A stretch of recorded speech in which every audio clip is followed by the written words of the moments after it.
You are listening to the Your Empty Nest Coach podcast with Coach Christine, episode number 11. Misery loves company, but what does that get you? This podcast is for you, a mother who years ago walked away from a career to raise your child. Sure, you've been busy with volunteering, carpools, maybe part-time work, and taking care of everyone, but your main gig? That's been your child. Now that they are in their later years of high school, the empty nest looms ahead for you and it's freaking you out. I've been there and I get it. Together, we'll turn our freaking out energy into freaking awesome energy. Hello, my empty nest friend. Thank you for spending your valuable time with me today. So this podcasting thing is a huge learning curve for me. I'm trying to figure out what topics to do, all that kinds of stuff. And I decided that I would create a title for the following episode as I finish the prior one and then just see where it takes me. Where I landed on this topic was nowhere near where I thought it was going to. This whole process is super fun. Okay, so misery loves company. This isn't a fact or anything. It is a proverb that dates back hundreds of years. Shakespeare did not pen the phrase. It appears that John Ray, an English naturalist and botanist from the mid-17th century, is credited with the phrase, although it was in use well before that. The meaning is that if you are miserable, you will be comforted by the idea that others are not happy. I don't know about you, but my mind instantly jumps to the extreme. Someone like the fictional evil stepmother in Cinderella. There's a lady who really enjoys seeing someone else feel miserable. You can almost feel the enjoyment she gets from seeing Cinderella's pain and misery. Now, I am sure that you are thinking I would never be that cruel. And I would hope you aren't.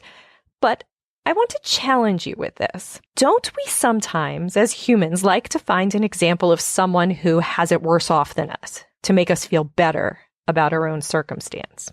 In our minds, we think, I have no right to be upset. They have it so much worse. I know this may seem like an odd jump, but stay with me. Isn't that pretty much what this phrase is all about? Ooh, that's tough, right? Think about it. When you are super upset about something, and then you hear that someone else you know has a circumstance that makes yours pale in comparison, isn't that kind of what we're doing? When we say, oh, their situation, whatever it is, puts yours into perspective, it seems harmless. I totally get it. But when you decide that someone else has it worse, what are you saying to yourself about your circumstances? This is the challenge that arises. What are you actually doing here? Are you working through your own thoughts, feelings, actions? Of course you aren't. You are simply ignoring them. That isn't helpful to you. Look, your circumstances, your thoughts, and your feelings are yours. They are all yours, and you need to work through them. I am not talking about publicly. I mean, if your friend just found out that their child has a terminal illness, it isn't the time for you to share about your child not getting into their dream school. That would be rude. You aren't a jerk. I know you aren't. You are a good friend. So you listen, you love on your friend, and you support them in any way that you can. But when you go home, when you are with your thoughts, whatever you are dealing with, if it shows its head as misery, I do not want you to ignore it because you've decided that, things could be worse. Look at what my friend's going through. I want you to figure out what your circumstance is and then do the work to process through it. Your friend's circumstances are not your circumstances. Your circumstances are your work. Ignoring things never solves things. So I challenge you to stop ignoring thoughts in your life that you deem aren't worth addressing because of excuses such as, in the scheme of things, this is nothing, or everyone else I know has it so much worse, or I'm lucky this is all I have to deal with. Yes, this might all be true in your mind, but, if you don't 100% believe the thought that you're saying, it isn't true for you then. You need to figure out the thought that you need to have to get you the feeling and the result that you want. Dumbo. Remember that movie? Remember the feather? That feather. He had to hold on to the feather to fly. That is what he believed. I'd like you to imagine that you are Dumbo the flying elephant. Yes, another fictional character from Christine today. Imagine that the feather you're holding is the line you are telling yourself, the excuse you have, such as, I'm lucky I don't have that to deal with. You know how scared Dumbo would be to lose that feather? I think that might be us. Because if we hold on to that excuse or that feather, we don't have to deal with our current circumstances. When you think about your own circumstances, when your friends are going through tough things, it almost feels self-indulgent, doesn't it? Well, it might, but I bet that is because you aren't used to doing it. Doing what? Being an emotional adult. You need to do the work. You need to process through it so you can be who you need to be in your life for your friend, for your family, and for yourself.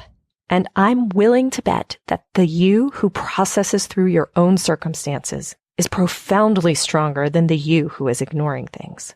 Actually, I'm sure of it. That version of you is worth getting to know. If your brain is seeing misery somewhere, it is worth working through. You are worth it. You deserve it. Now let's go back to Cinderella. I have no doubt that Cinderella's stepmother saw misery everywhere. Just a hunch. What if her stepmother didn't need to see others in misery to make herself feel better? I guess we wouldn't have a story then. So what do you want? A story about others in your life? Or to write your own story? And for the record, I am preaching to myself in this episode for sure. Confused? Oh my goodness, I might have confused myself in this episode. Fly on over to my community forum to see if I've gained any more clarity on this by the time it goes live. You may jump in by answering this episode's questions, which are: 1. Do you find yourself often ignoring your own circumstances in this way? And number 2, Dumbo.